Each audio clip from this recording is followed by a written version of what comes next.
Sunod-sunod na mga insidente ng karahasan ang naitala sa panahon ng kampanya ngayong eleksyon 2013. Sa mahigit 60 kasong naiulat, 12 ang kumpirmadong may kinalaman sa eleksyon. May report si Steve Dailisan.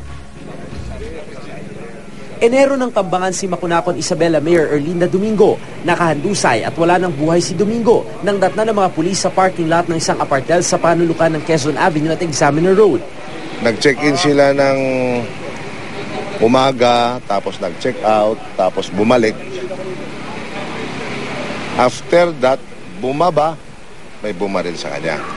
Politika ang isa sa mga tinitignang anggulo na aresto sa magkakahiwalay na lugar ang mga suspect na pawang hired killers.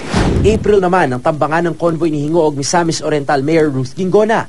Galing daw sa piyesta ang alkalde at pauwi na nang makabarilan sa isang roadblock ang ilang armadong lalaki. Patay ang magkapatid na driver at escort ni Mayor Gingona na sina Nestor at Bartolome Velasco. Na-confine naman sa ospital ang alkalde dahil sa mga tinamong tama ng bala at shrapnel. Doon ako nag-duck sa likod niya eh. He's the one to duck on the bullets. Pero pagpuntaraan ng bullets, namin kaagad yun. Inamin ng rebelding grupong New People's Army na silang namaril kina Gingona pero hindi raw sila ang unang nagpaputok. Ginusto lang daw nilang kausapin sana ang grupo ni Gingona. Hinala naman ng alkalde, may bahid politika ang nangyari. Ilang araw lang ang lumipas, 13 naman ang patay habang 10 ang sugatan sa pananambang sa convoy ni Nunungan Lano del Norte Mayor Abdul Malik Manamparan.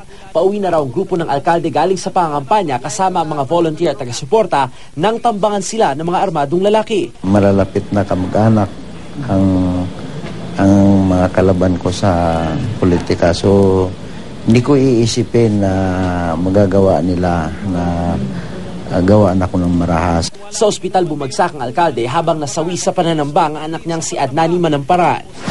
Hinihinala namang dinukot ng mga NPA ang independent mayoral candidate ng Baganga, Davao Oriental na si Ronnie Osnan. Ayon sa mga pulis, posibleng may kinalaman din ito sa pangingikil ng rebelding grupo. Kalaunan, nakabalik din si Osnan at itinangging dinukot siya. Wala namang kidnap na nangyari. At saka purely friendly invitation lang na magkipag-usap. O hindi naman na harassment or whatever. Ayon sa mga otoridad, karaniwang estilo ng NPA tuwing eleksyon ang pangingikil ng permit to campaign fee o protection money sa mga kandidato sa lugar na kanilang nasasakupan. Sa Tabuk City, Kalinga naman, 2 sundalong nasawi matapos tambangan ng tropa ng 17th Infantry Battalion ng Philippine Army. Ine-escortan daw ng mga sundalo ang grupo ng Board of Election Inspectors na nagde-deliver ng PICOS machines. Hinala ng mga otoridad, NPA rin ang nasa likod ng pag-atake. Di pa man sumasapit ang eleksyon, meron ng 66 na insidente ng karahasan ang naitatala. 12 ang kumpirmadong may kinalaman sa eleksyon. Sa mga insidenteng ito, 44 ang nasawi. 18 kaso na ang naisampa. Steve Dailisan, GMA News.